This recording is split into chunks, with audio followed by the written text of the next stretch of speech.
Welcome back to Beyond the Ladder, where today I want to discuss climbing without losing yourself. And so, yes, we're on this ladder, we're climbing, we have goals set, we know where we hope to go with our careers, or even if we're entrepreneurs, our businesses. And I want to share today something that I think I've experienced personally, where we lose focus on what's important and what's keeping the main things first. And somehow this career climb on this ladder takes over everything. And for some of us, we don't have that issue at all. And we completely know how to prioritize and keep family first and not allow our employers or our businesses to consume us. But for others, me, I've experienced this, I'm guilty of this.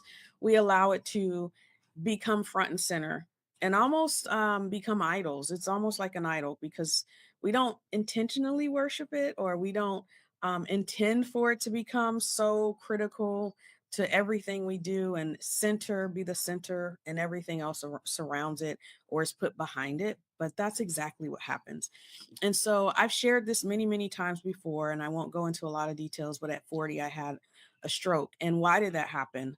I attribute a lot of that to the fact that I had misprioritized and put my career ahead of everything. And my entrepreneur consulting piece that went into my climb on the ladder. This is where this led me to this stroke and this wake up call and this realization that if I allowed the way that I was working and the consumed track that I was on, where I had way too much in too little time, and it didn't leave space for anything else, family, friends, enjoying life, going on vacations. I missed very important things that my children were participating in because I was traveling and I left it for my mom or my partner to deal with.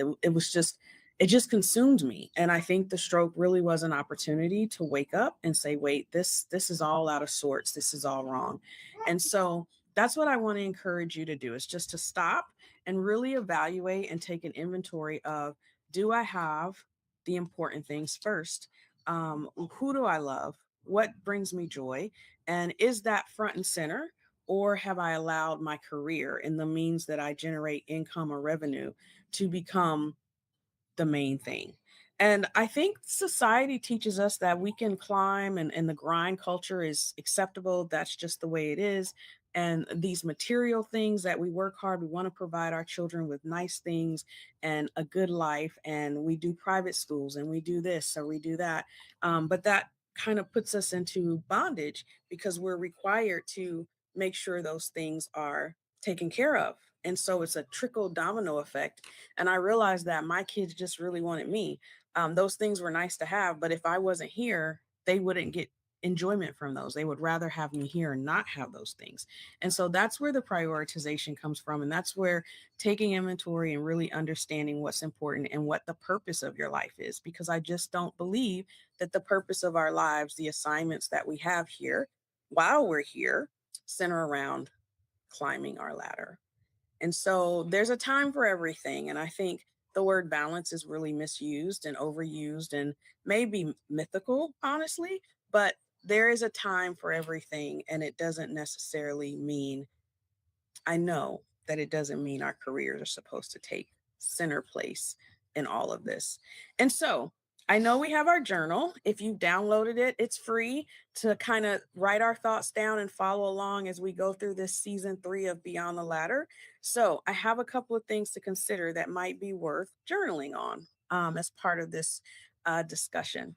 So I talked about the inventory and taking stock of where we are and what's important, making sure we put the main thing first and keeping that.